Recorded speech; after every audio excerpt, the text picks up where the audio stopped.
Assalamualaikum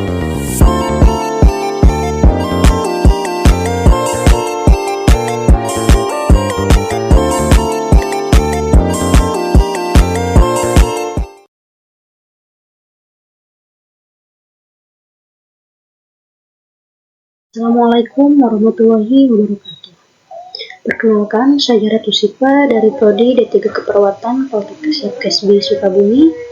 Di sini saya akan melaksanakan tugas mata kuliah anatomi fisiologi. Nah, pada kali ini saya akan membahas anatomi fisiologi mengenai sistem pencernaan, sistem reproduksi, sistem perkemihan, sistem integumen, sistem panca indera, dan sistem kekebalan tubuh pada manusia. Oke, yang pertama yang akan kita bahas terlebih dahulu yaitu mengenai sistem pencernaan pada manusia. Yang pertama pada sistem pencernaan ini yaitu mulut. Nah, proses pencernaan dimulai di dalam mulut, tempat terjadinya pencernaan mekanik dan kimiawi.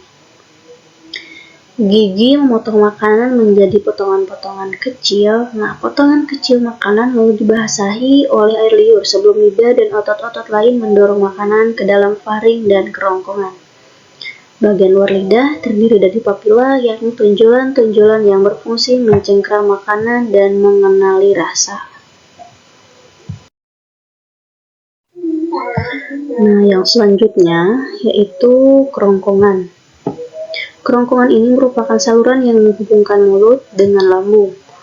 Saluran ini juga merupakan jalan bagi makanan yang telah dikunyah dari mulut menuju proses pencernaan selanjutnya di dalam lambung.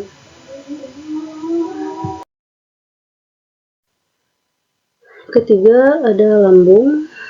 Nah, lambung ini merupakan organ tubuh yang berbentuk huruf J yang berukuran sekitar 2 kepalan tangan.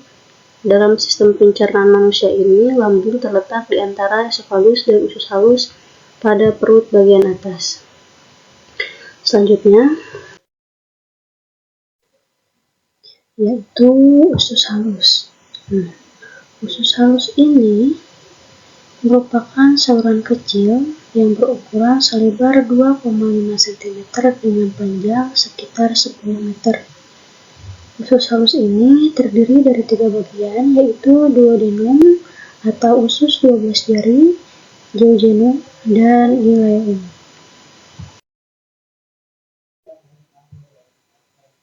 Selanjutnya yaitu usus besar. Nah, usus besar ini berbentuk menyerupai huruf U, terbalik di sekitar usus halus yang berlipat-lipat. Saluran ini dimulai dari sisi kanan bawah tubuh dan berakhir di sisi kiri bawah.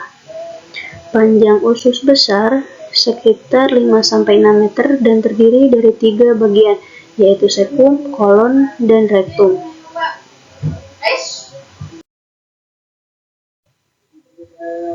Nah, yang selanjutnya ada rektum. Sisa usus besar yang telah menjadi feses kemudian disalurkan ke bagian akhir usus besar.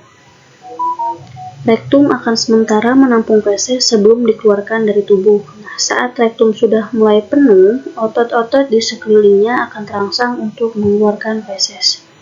Hal tersebut yang membuat perut merasa mulas dan ingin buang air besar. Nah, yang terakhir pada sistem pencernaan ini yaitu anus, yang mana anus ini merupakan bagian paling akhir dari saluran pencernaan yang berbatasan langsung dengan lingkungan luar. Nah, makanan yang masuk ke mulut dan dihancurkan menjadi partikel kecil, maka akan terjadinya pengasaman oleh enzim amilase dan air liur. Makanan akan melewati faring, esofagus, dan masuk ke lambung. Di lambung terjadi pengasaman makanan oleh asam lambung. Nah, dari lambung makanan akan masuk ke usus halus bergerak dari kolon ascending, descending, dan transversum. Maka yang terjadi adalah penyerapan protein, vitamin, mineral, karbohidrat, dan lain-lain. Maka makanan akan masuk ke usus besar akan melewati duodenum, ileum, dan jejunum, dan terjadinya penyerapan cairan secara besar-besaran. Sisa metabolisme akan masuk ke rektum, dan di rektum terjadinya pewarnaan feses oleh zat yang namanya stercobilin dan keluar melalui anus.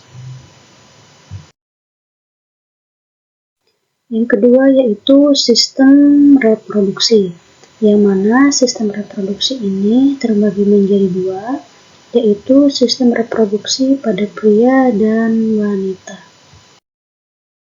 Nah, yang pertama akan kita bahas terlebih dahulu, yaitu mengenai sistem reproduksi pada pria. Yang pertama, pada sistem reproduksi pria, yaitu terdapat penis, yang mana penis merupakan organ seks pria yang terdiri dari 3 bagian utama, yaitu pangkal, batang, dan kepala. Yang kedua, pada sistem reproduksi pria ini terdapat skrotum, yang mana skrotum di sini merupakan sebuah kantong kulit yang longgar dan menggantung di belakang penis. Di dalam skrotum terdapat sepasang organ sekaligus kelenjar yang disebut testis. Nah, yang ketiga, ini ada testis, yang mana testis merupakan organ berbentuk oval di dalam kantung sebelah kanan dan kiri bagian belakang penis. Yang selanjutnya ada epididymis. Nah, epididymis ini merupakan saluran yang terletak di belakang testis yang berfungsi membawa sperma dari testis menuju vas deferens. Nah, yang terakhir, pada sistem reproduksi pria ini terdapat alat reproduksi bagian dalam. Tak hanya di luar, alat reproduksi pria juga terdapat di bagian dalam. Nah, yang pertama ada vas deferens, vesicula seminalis, saluran ejakulasi, uretra, kelenjar prostat, dan yang terakhir ada kelenjar bulboretral. Nah, selanjutnya pada sistem reproduksi manusia ini, yang kedua ada sistem reproduksi pada wanita. Nah, sistem reproduksi pada wanita ini yang pertama yaitu vulva. Vulva ini merupakan bagian luar dari alat reproduksi wanita yang biasa dilihat dengan mata telanjang. Bagian depan vulva ditumbuhi rambut kemaluan yang disebut dengan mons pubis. Selain itu, terdapat juga klitoris, bukan uretra, serta labia, yang mana labia ini terbagi ke dalam 2 bagian. Yang pertama ada labia mayora dan labia minora. Sementara itu, klitoris ini merupakan tonjolan kecil yang berada di dalam labia minora. Nah, yang kedua, pada sistem reproduksi wanita ini terdapat vagina, yang mana vagina ini merupakan saluran yang menghubungkan serviks ke bagian luar tubuh. Vagina ini terletak di bagian belakang kandung kemih, agak lebih rendah dari rahim. Berikut merupakan fungsi dari vagina, meliputi jalan lahir bayi saat persalinan, tempat keluarnya darah saat menstruasi, dan jalur akses sperma untuk menuju rahim. Nah, yang ketiga ada rahim. Nah, rahim ini merupakan organ kecil yang berongga berada di antara kandung kemih dan dubur. Selama siklus menstruasi normal, lapisan rahim akan menebal. Jika terjadi pembuahan, rahim akan menjadi rumah bagi embrio untuk tumbuh dan berkembang. Namun, jika tidak ada pembuahan, lapisan rahim akan keluar dari vagina saat menstruasi. Lalu yang keempat itu ovarium. Ovarium ini merupakan sepasang kelenjar kecil berbentuk oval di sisi kanan dan kiri rongga panggul bersebelahan dengan bagian rahim atas. Nah, selanjutnya ada tuba Fallopi atau biasa disebut dengan ovidux. Nah, tuba Fallopi ini merupakan dua saluran panjang yang membentang pada bagian atas rahim ke ujung masing-masing ovarium. Fungsi organ ini juga sebagai saluran bagi sel telur untuk bergerak dari ovarium menuju rahim.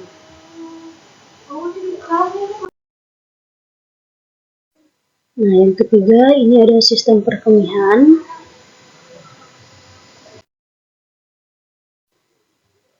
Yang mana sistem perkemihan ini merupakan struktur organ yang berperan dalam menyaring dan membuang zat-zat sisa metabolisme dengan cara menghasilkan urin.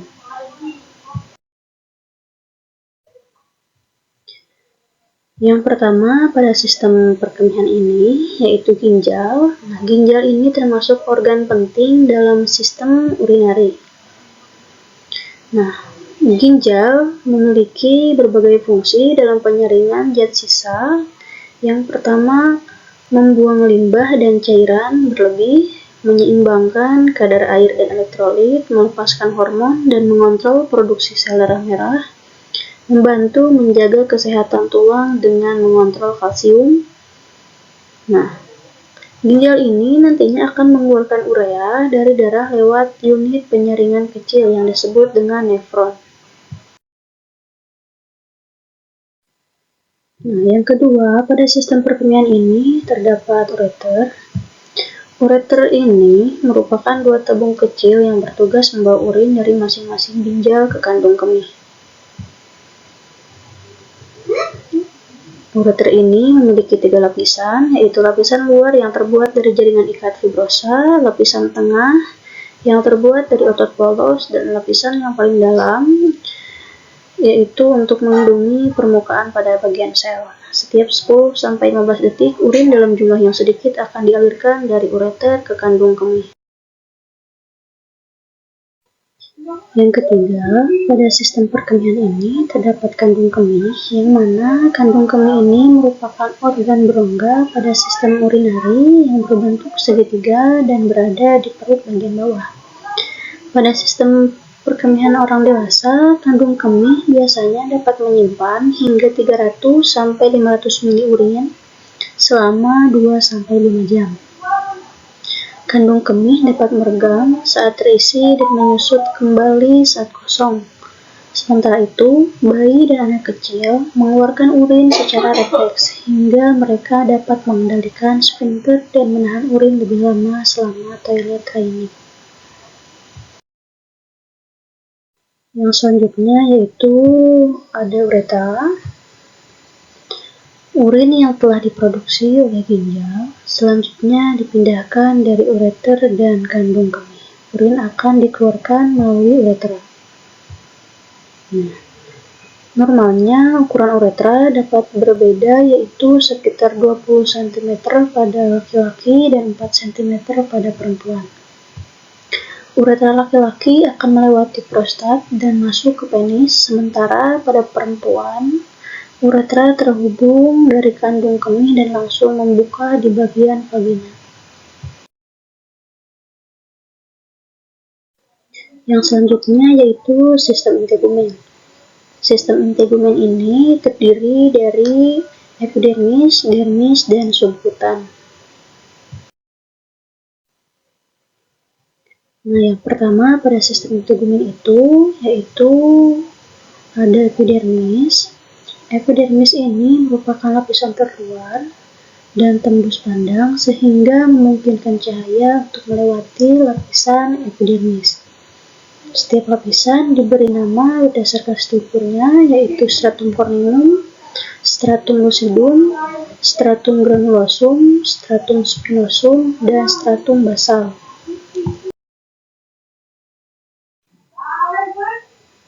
Nah, yang kedua yaitu dermis. Dermis ini merupakan lapisan kulit kedua yang elastis, mengandung dan mendukung pembuluh darah, pembuluh limfatik, saraf, dan pelengkap bagi epidermis.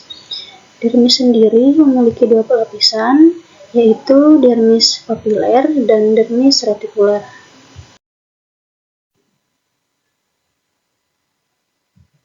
Yang terakhir yaitu subkutan. Nah, Subkutan ini merupakan lapisan lemak yang berisi pembuluh darah dan saraf yang lebih besar, serta sel-sel adiposa yang diisi dengan lemak.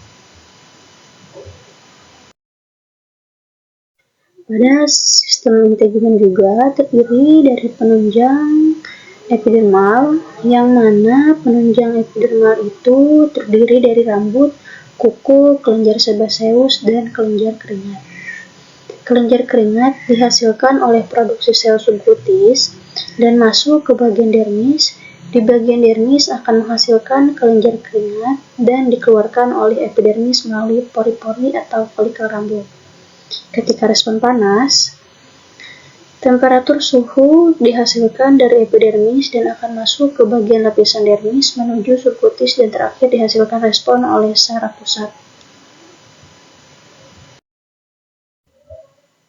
Yang selanjutnya yaitu sistem panca indera yang terdiri dari indera penglihatan, indera pendengaran, indera penciuman, indera peraba, dan indera pengecap. Pada sistem panca indera yang pertama adalah indera penglihatan. Indera penglihatan ini merupakan salah satu indera yang berada pada bagian wajah, tepatnya pada sisi kanan dan kiri hidung. Adapun struktur dan fungsinya terdiri dari sklera, iris, pupil, kornea, lensa, retina, saraf optik, dan otot mata. Yang kedua pada sistem panca indera yaitu sistem pendengaran yang biasa disebut dengan telinga. Nah, telinga ini memiliki fungsi sebagai indera pendengaran sekaligus alat keseimbangan pada tubuh. Telinga sendiri terbagi menjadi 3 bagian, yaitu luar, tengah, dan dalam. Pada bagian telinga, yang pertama yaitu telinga bagian luar, yang mana telinga bagian luar ini terdapat daun telinga dan saluran telinga. Yang kedua yaitu telinga bagian tengah. Telinga bagian tengah ini terdiri dari gendang telinga, osikel, dan saluran Eustachius. Dan yang terakhir pada bagian telinga yaitu telinga bagian dalam. Telinga bagian dalam ini terdiri dari kokea atau rumah siput, saluran setengah lingkaran, dan saraf pendengaran.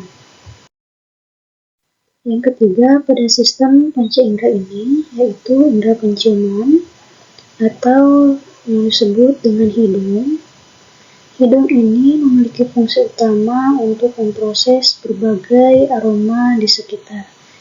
Karena fungsinya sebagai pendeteksi aroma, hidung juga mempengaruhi nafsu makan. Ini juga termasuk membuat lapar saat mencium bau makanan. Adapun struktur hidung yaitu ada nares, konka nasal, rambut dan silia, rongga hidung, saraf olfaktori, dan sinus.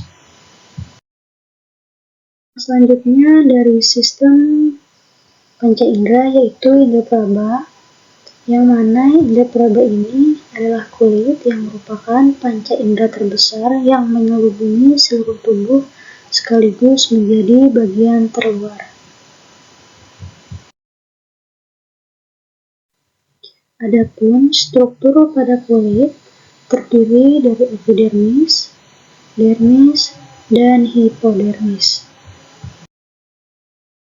Yang terakhir pada sistem panca indera yaitu indera pengecap atau lidah. Nah, lidah ini berfungsi untuk merasakan makanan, memindahkan makanan saat mengunyah, serta membantu proses berbicara hingga bernafas. Adapun struktur lidah, meliputi filiform, fungiform, circumvallata, dan foliata. Yang terakhir ada sistem kekebalan tubuh. Sistem kekebalan tubuh ini merupakan sistem pertahanan tubuh yang berfungsi untuk melindungi dari berbagai mikroorganisme jahat, penyebab infeksi atau penyakit. Sistem ini terdiri dari berbagai komponen dan cara kerja yang kompleks.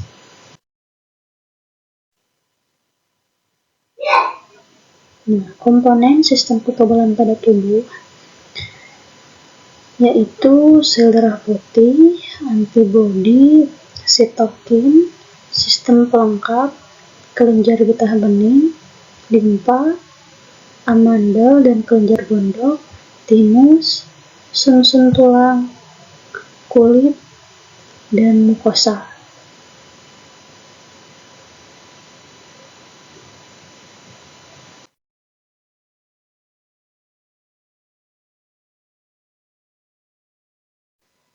Sekian materi yang dapat saya sampaikan. Sebelumnya saya mengucapkan terima kasih dan mohon maaf yang sebesar-besarnya apabila ringkasan materi ini kurang dipahami. Sekali lagi saya mengucapkan terima kasih. Wassalamualaikum warahmatullahi wabarakatuh.